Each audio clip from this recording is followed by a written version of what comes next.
ಕರ್ನಾಟಕದಲ್ಲಿರುವಂಥ ಕಾಂಗ್ರೆಸ್ ಸರ್ಕಾರ ಸಿದ್ದರಾಮಯ್ಯನವರ ನೇತೃತ್ವದಲ್ಲಿ ನಿರಂತರವಾಗಿ ತುಷ್ಟೀಕರಣದ ರಾಜನೀತಿಯನ್ನು ಮಾಡ್ತಾ ಇದೆ. ತುಷ್ಟೀಕರಣ ಎಲ್ಲೆಯನ್ನು ಮೀರಿದೆ. ಸಿದ್ದರಾಮಯ್ಯನವರು ಮುಸಲ್ಮಾನರಿಗೆ 10,000 ಕೋಟಿ ಸ್ಪೆಷಲ್ ಫಂಡನ್ನು ಕೊಡ್ತೀವಿ ಅಂತ ಹೇಳಿದರು. ಮೊನ್ನೆ ಇಕ್ಬಾಲ್ ಅನ್ಸಾರಿ ಅವರು ಹೇಳ್ತಾರೆ, ನಾನು ಯಾವಾಗ ಹೋದರೂ ಕೂಡ ತಿಂಗಳಿಗೆ 100 ಕೋಟಿ ನನಗೆ ಮುಸಲ್ಮಾನರ ಅಭಿವೃದ್ಧಿಗೆ ದುಡ್ಡು ಸಿಗುತ್ತೆ ಅನ್ನುವಂಥದ್ದನ್ನು ಅವರೇ ಹೇಳಿದ್ದಾರೆ.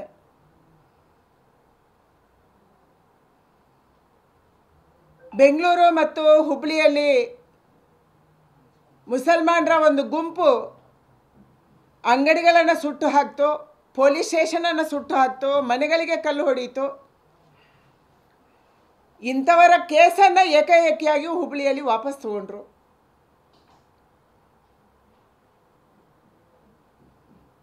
ವಕ್ಫ್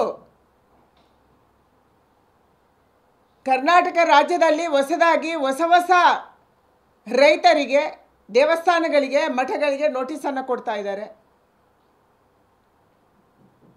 ಬಹಳ ನೋವಿನ ಸಂಗತಿ ಅಂದರೆ, ಯಾವ ಜಾಗವನ್ನು ಕಿತ್ತೂರು ರಾಣಿ ಚೆನ್ನಮ್ಮ ದಾನ ಕೊಟ್ಟರು,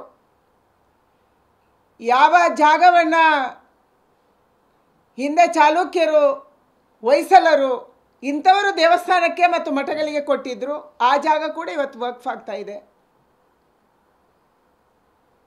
ಸಂಗೊಳ್ಳಿ ರಾಯಣ್ಣ ಕಿತ್ತೂರು ರಾಣಿ ಚೆನ್ನಮ್ಮನ ಸೇನಾಧಿಪತಿ, ಇವತ್ತಿಗೆ ಕೂಡ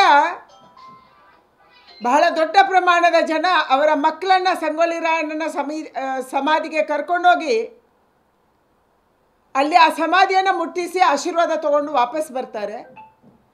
ಆ ಇಡೀ ಸಂಗೊಳ್ಳಿ ಊರೇ ಇವತ್ತು ವಕ್ಫ್ ಆಗಿದೆ. ಹೊಸದಾಗಿ CM ಅವರು ಒಂದು ಹೊಸ ಬಾಂಬನ್ನು ಹಾಕಿದ್ದಾರೆ.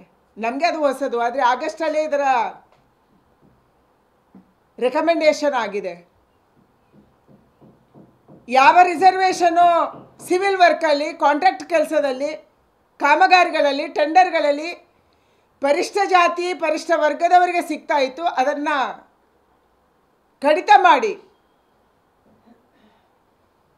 ಪರಿಷ್ಠ ಜಾತಿ ಪರಿಷ್ಠ ವರ್ಗದವರಿಗೆ ಟಾರ್ಗೆಟ್ ಮಾಡಿಕೊಂಡು ಅವರಿಗೆ ಧೋಖಾ ಕೊಡೋದಕ್ಕಾಗಿ, ಅವರಿಗೆ ಮೋಸ ಮಾಡೋದಕ್ಕಾಗಿ ಮುಸಲ್ಮಾನರಿಗೆ ರಿಸರ್ವೇಷನ್ ಮಾಡಬೇಕು ಅನ್ನುವಂಥದ್ದನ್ನು ಈಗ ಮಾತಾಡ್ತಿದ್ದಾರೆ. ಸಿದ್ದರಾಮಯ್ಯ ಹೇಳ್ತಾ ಇದ್ದಾರೆ, ಇದು BJP ಅವರ ಸುಳ್ಳು ಆಪಾದನೆ. ನಾನು ಸಿದ್ದರಾಮಯ್ಯನವ್ರಿಗೆ ಕೇಳೋಕ್ಕೆ ಇಚ್ಛೆ ಪಡ್ತೀನಿ, ನಾಸೀರ್ ಅವರು ಮತ್ತು ಜಮೀರ್ ಅಹಮದ್ ಖಾನ್ ಅವರು ಆಗಸ್ಟ್ ತಿಂಗಳಲ್ಲೇ ರೆಕಮೆಂಡ್ ಮಾಡಿದ್ರು ಮುಸಲ್ಮಾನರಿಗೆ ಸಿವಿಲ್ ವರ್ಕ್ಸಲ್ಲಿ ರಿಸರ್ವೇಷನ್ ಕೊಡಬೇಕು ಅಂಥೇಳಿ. ನೀವು ಅದನ್ನು ರೆಕಮೆಂಡು ಮಾಡಿದ್ದೀರಿ. ಎಷ್ಟರ ಮಟ್ಟಿಗೆ ಅಂದರೆ KTTP ಆ್ಯಕ್ಟನ್ನೇ ತಿದ್ದುಪಡಿ ಮಾಡಬೇಕು ಅನ್ನೋಂಥ ರೆಕಮೆಂಡೇಶನ್ ಆಗಿದೆ. ಲಾ ಡಿಪಾರ್ಟ್ಮೆಂಟ್ನ HK ಪಾಟೀಲ್ ಅವರ ಡಿಪಾರ್ಟ್ಮೆಂಟಲ್ಲಿ ಈ ಫೈಲಲ್ಲಿ ಅದು ಕಾಣಿಸ್ತಾ ಇದೆ. ಅಂದರೆ ಯಾವ ಮಟ್ಟದ ಒಂದು ತುಷ್ಟೀಕರಣ ನೀತಿಯನ್ನು ನೀವು ಮಾಡ್ತಾ ಇದ್ದೀರಿ.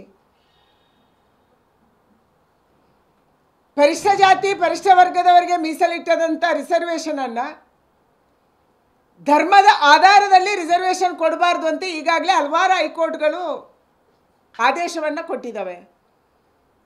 ಇದಾದ ಮೇಲೆ ಕೂಡ ನಿಮಗೆ ಜ್ಞಾನೋದಯ ಆಗಿಲ್ಲ. ತುಷ್ಟೀಕರಣ ಅಂದರೆ ಎಲ್ಲಿ ಮಟ್ಟಿಗೆ? ನೀವು ಎಲ್ಲರನ್ನು ಒಟ್ಟಿಗೆ ತೊಗೊಂಡೋಗಿ, ಎಲ್ಲರನ್ನ ಜೊತೆಗೆ ತೊಗೊಂಡೋಗಿ. ಆದರೆ ಈ ಮಟ್ಟದ ತುಷ್ಟೀಕರಣವನ್ನು ಮಾಡ್ತಾ ಇರುವಂಥದ್ದು ಕರ್ನಾಟಕದಲ್ಲಿ ನಿಜವಾಗ್ಲೂ ನಮಗೆ ಭಯವನ್ನು ಹುಟ್ಟಿಸಿದೆ, ಆತಂಕವನ್ನು ತಂದಿದೆ.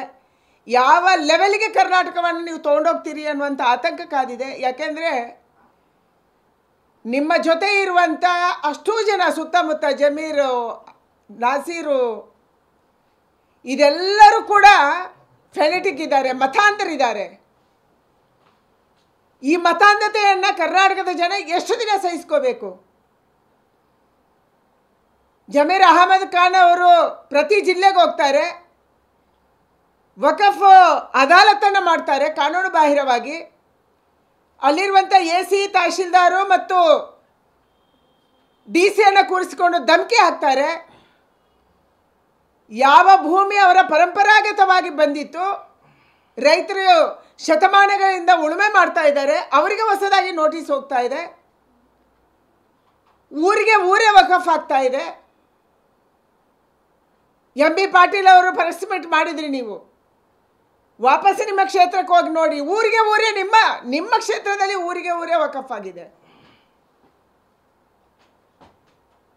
ಯಾವ ಸಂಗೊಳ್ಳಿ ರಾಯಣ್ಣ ದೇಶಭಕ್ತಿಗೆ ನಮಗೆಲ್ಲ ಆದರ್ಶ, ಯಾವ ಸಂಗೊಳ್ಳಿ ರಾಯಣ್ಣ ಬ್ರಿಟಿಷರ ವಿರುದ್ಧ ಹೋರಾಟ ಮಾಡ್ದ, ಯಾವ ಸಂಗೊಳ್ಳಿ ರಾಯಣ್ಣನನ್ನ ಇವತ್ತು ನಾವು ದೇವರು ಅಂತ ಅನ್ಕೊಂತೀವಿ, ಅವರ ಊರೇ ಇವತ್ತು ವಕಫಿಗೆ ಹೋಗುತ್ತೆ. ನಿಮ್ಗೆ ಏನು ಅನ್ಸಲ್ಲ? ಜಮೀರ್ ಅಹಮದ್ ಖಾನಿಗೆ ಏನು ಭಾಷೆ ಬೇಕಾದ್ರೂ ಮಾತಾಡ್ತಾರೆ.